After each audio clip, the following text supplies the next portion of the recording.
Bienvenides. Estás escuchando Metele Más Diversidad, el podcast de la Unión de Diseñadores Gráficos de Buenos Aires. Idea y conducción, Mariana Pitaluga. Te invitamos a un espacio de reflexión y charla para pensar el diseño desde la diversidad. Creemos que mientras más sencillo, mejor. Por eso, elegimos hacer el podcast desde audios de voz, hablando con nuestras invitades como con nuestras amigues. Simple y sencillo. Conecta tus auriculares y con tus oídos miremos al mundo de otra manera.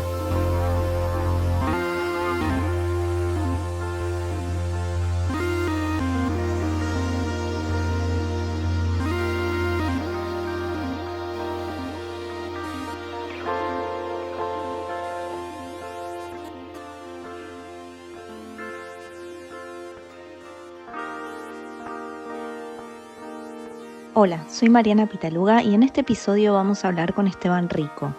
Él es diseñador gráfico de la FADU UBA y desde hace 25 años desarrolla una intensa actividad profesional en KPR Diseño Estratégico, especializados en diseño y consultoría estratégica interdisciplinaria para diversas organizaciones privadas, públicas y del tercer sector. En el plano académico es profesor investigador en la Universidad de Buenos Aires y en la Universidad Nacional de Río Negro, en las carreras de diseño gráfico, edición y diseño visual. Es profesor de posgrado en las maestrías de Gestión Estratégica del Diseño y Gestión Cultural. Dicta seminarios de diseño, de accesibilidad inclusiva y dirige equipos interdisciplinarios de transferencia.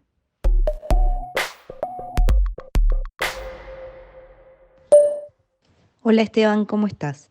La idea hoy es hablar sobre accesibilidad inclusiva y diseño empático. Contanos un poco sobre este abordaje en el diseño.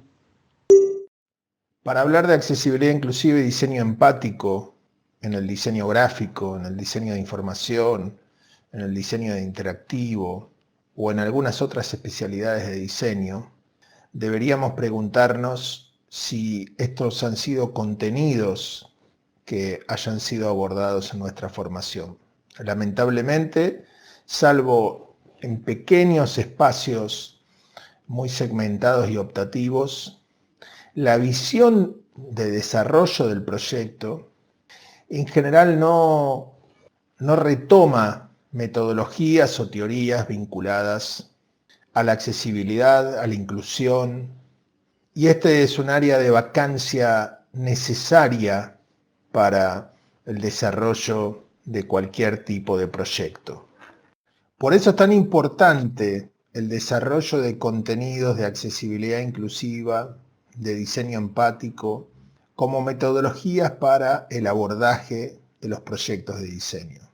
Hay que decir que a lo largo de mucho tiempo, los usuarios con discapacidades permanentes fueron de alguna manera concebidos como separados de la sociedad, con un tratamiento institucionalizado, con medicalización, pero no con procesos de integración. Eso desde hace ya varias décadas y sobre todo desde la declaración de la Convención Mundial de los Derechos de las Personas Discapacitadas, comenzó a cambiar el paradigma, un paradigma de vida independiente, un paradigma en donde la integración es lo más importante y no la adaptación por separado en el caso de diferentes interfaces o dispositivos del diseño.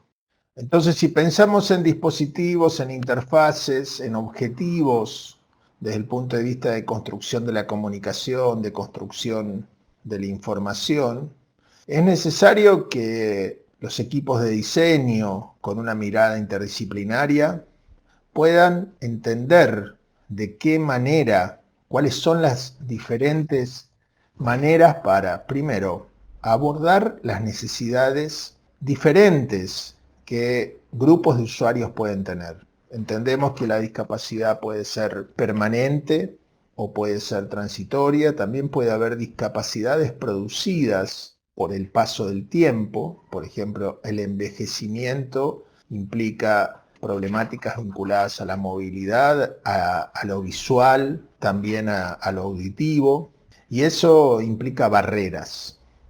El problema de la accesibilidad tiene que ver con la eliminación de las barreras. El problema de la accesibilidad no está en las personas, El problema es si los espacios sociales y los distintos mecanismos desde el punto de vista de, llamémosle, mediaciones, interfaces, o sea, el diseño en general, uno de los objetivos principales es generar esas mediaciones, esas interfaces que nos permiten conectar. Si hablamos de diseño gráfico, por ejemplo, nos permite conectar a través de dispositivos de diseño de información o de comunicación con información relevante para nuestra vida cotidiana o incluso para el entretenimiento.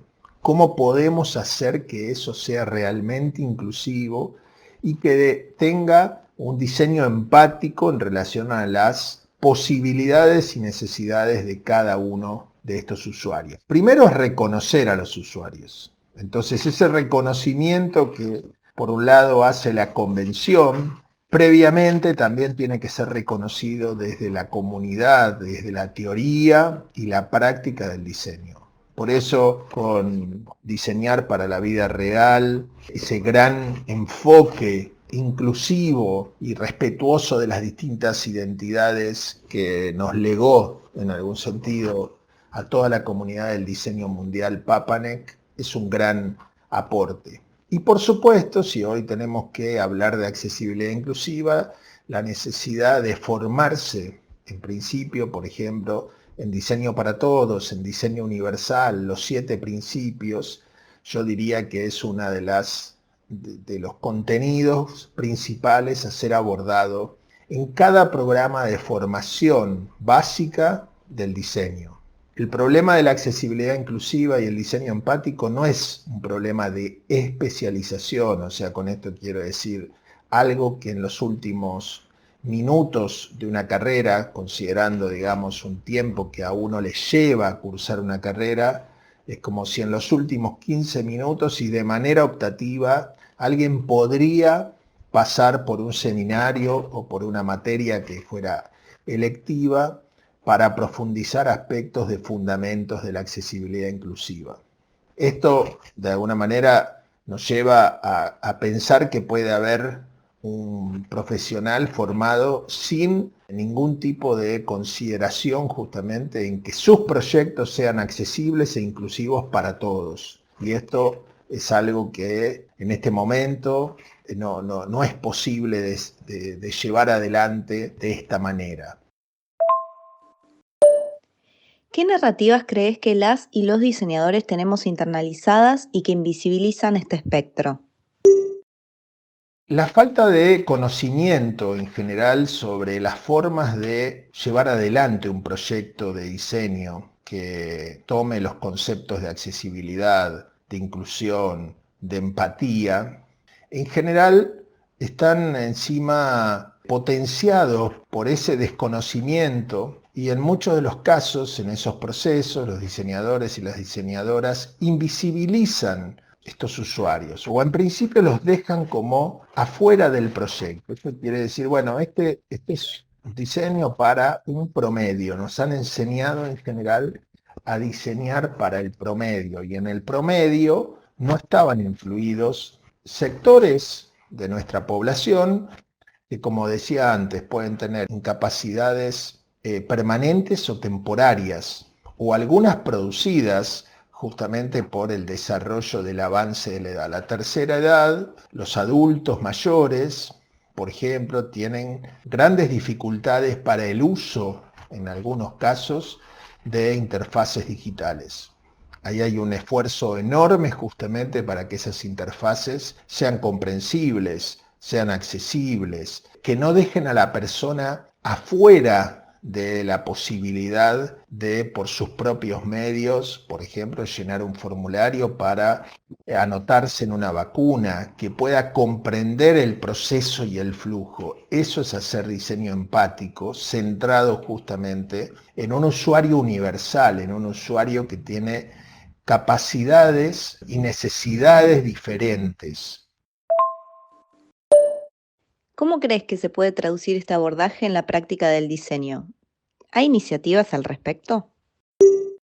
Hay varias iniciativas para poder pensar que la práctica del diseño no piense los proyectos accesibles e inclusivos como especiales. Esa es la primera cuestión, ¿no? O sea, en el diseño no se puede hacer optativo la accesibilidad inclusiva y el diseño empático.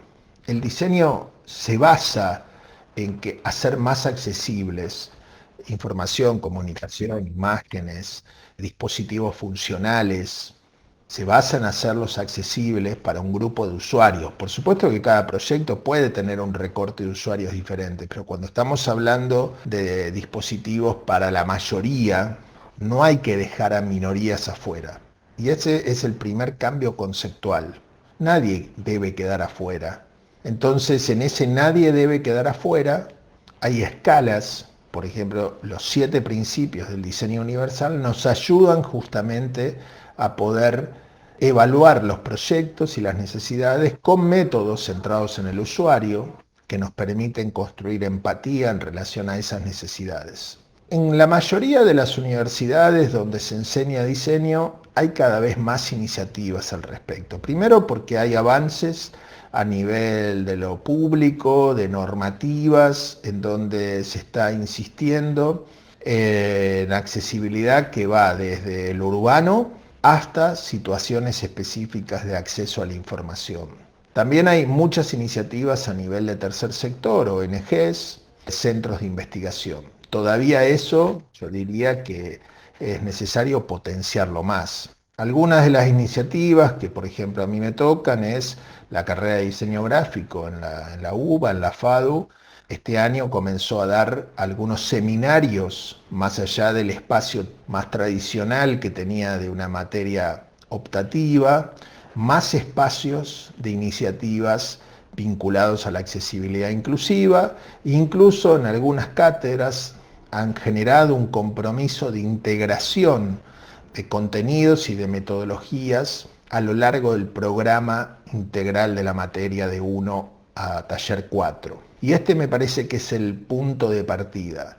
Nosotros necesitamos que la formación en términos de métodos, teorías, conceptos, entender que la accesibilidad se construye en proyectos más simples o en proyectos complejos, y que esto requiere justamente una inclusión de usuarios, no dejar a alguien afuera para que en algún momento, si estoy pensando, no sé, en algo tan sencillo como un menú de un restaurante, haya un menú posible de ser utilizado por personas que tienen agudeza visual y otro que tenga que ser usado por ciegos. O sea, el ideal sería que justamente la resolución sea una resolución de integración, en diseño áptico en este caso. Eso se está utilizando mucho, por ejemplo, para lo que es diseño editorial, sobre todo para libros infantiles, para que no haya una discriminación en donde un niño, una niña, digamos, ciega, tenga que utilizar un libro diferente a el libro que pueden estar utilizando niños que sí tienen una visión perfecta, ¿no?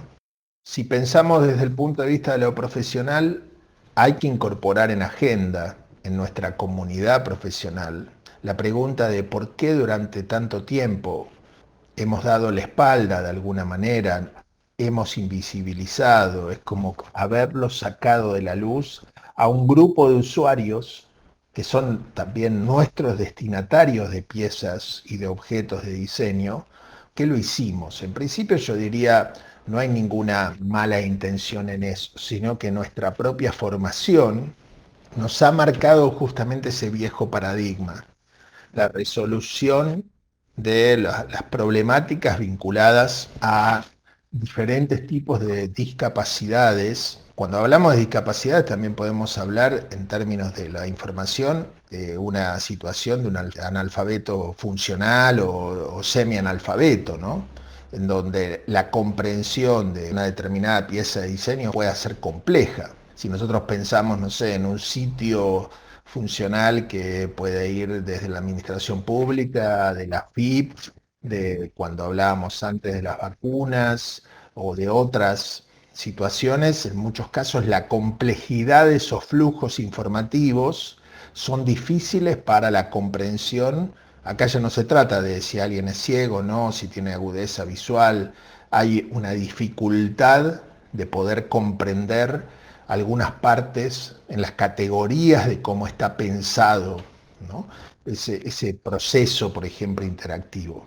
Seguramente que a eso le esté faltando un enfoque centrado en el usuario desde el punto de vista de la empatía. Entonces, la recomendación que yo haría en términos profesionales, a mí me llega el llamado de la accesibilidad inclusiva, bueno, por un lado, por el desarrollo académico, pero lo cierto es que desde el año 2016 profundizo yo aspectos vinculados a eso a través de una fundación que integro, que se llama Fundación Tercera Cultura, y donde presentamos proyectos para, junto con la Comisión de Discapacidad de la Ciudad de Buenos Aires, con Copidis, llevar adelante el posicionamiento del concepto dentro del mundo de la discapacidad de vida independiente.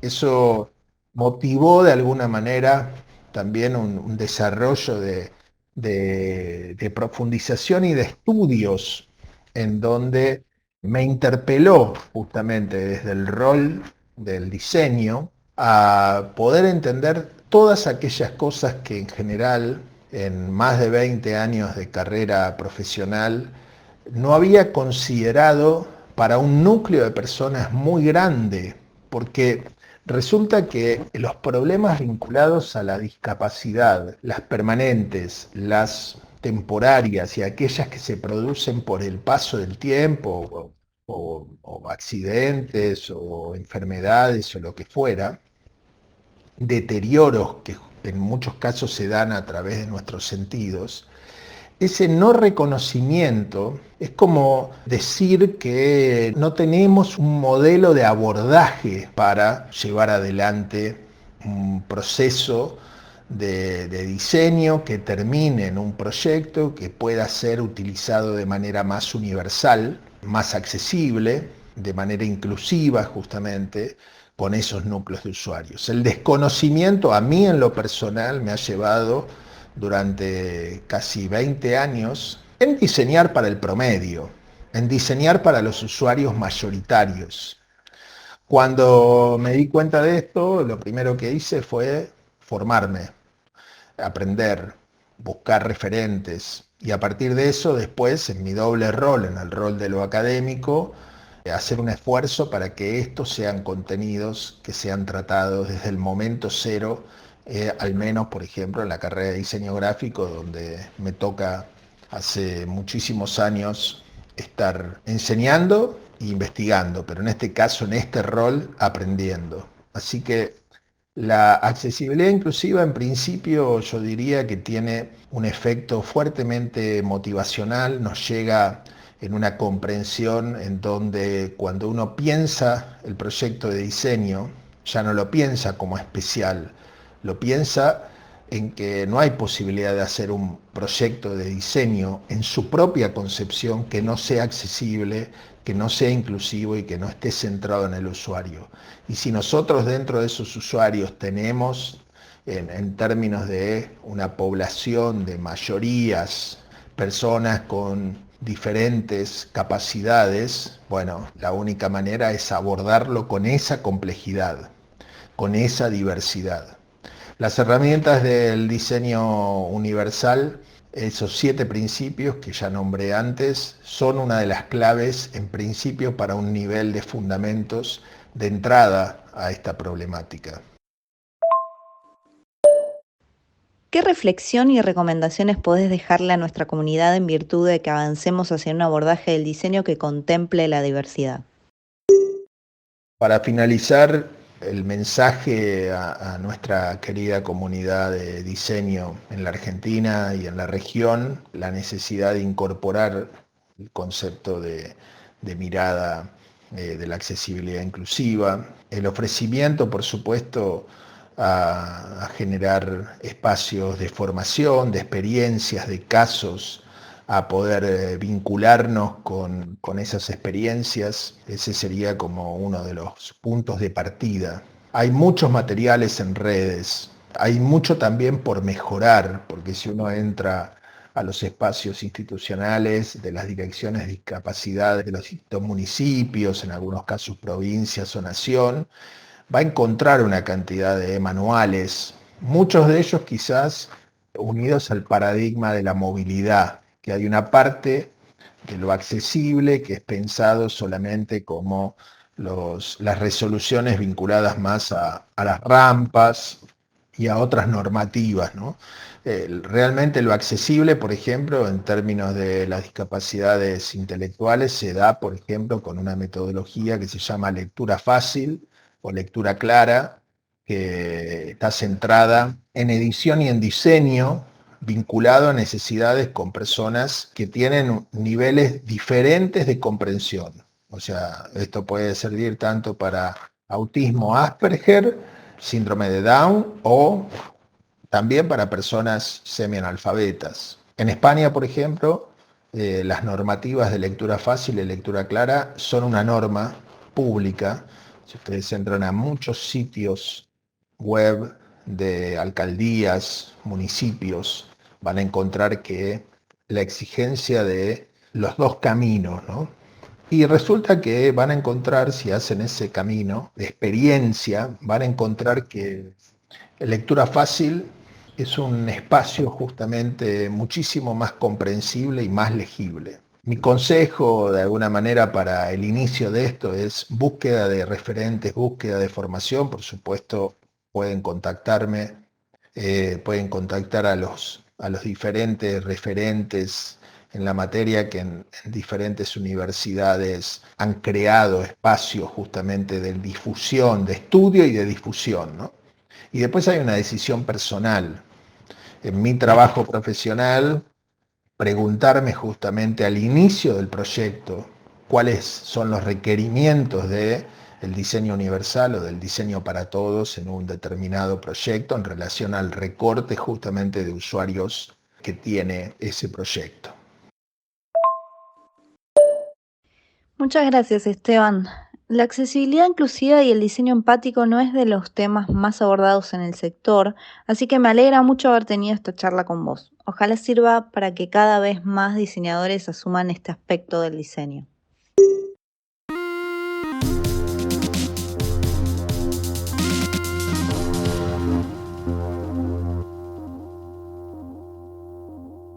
Como conclusión, me gustaría reflexionar sobre algunos aspectos que se trataron en la entrevista.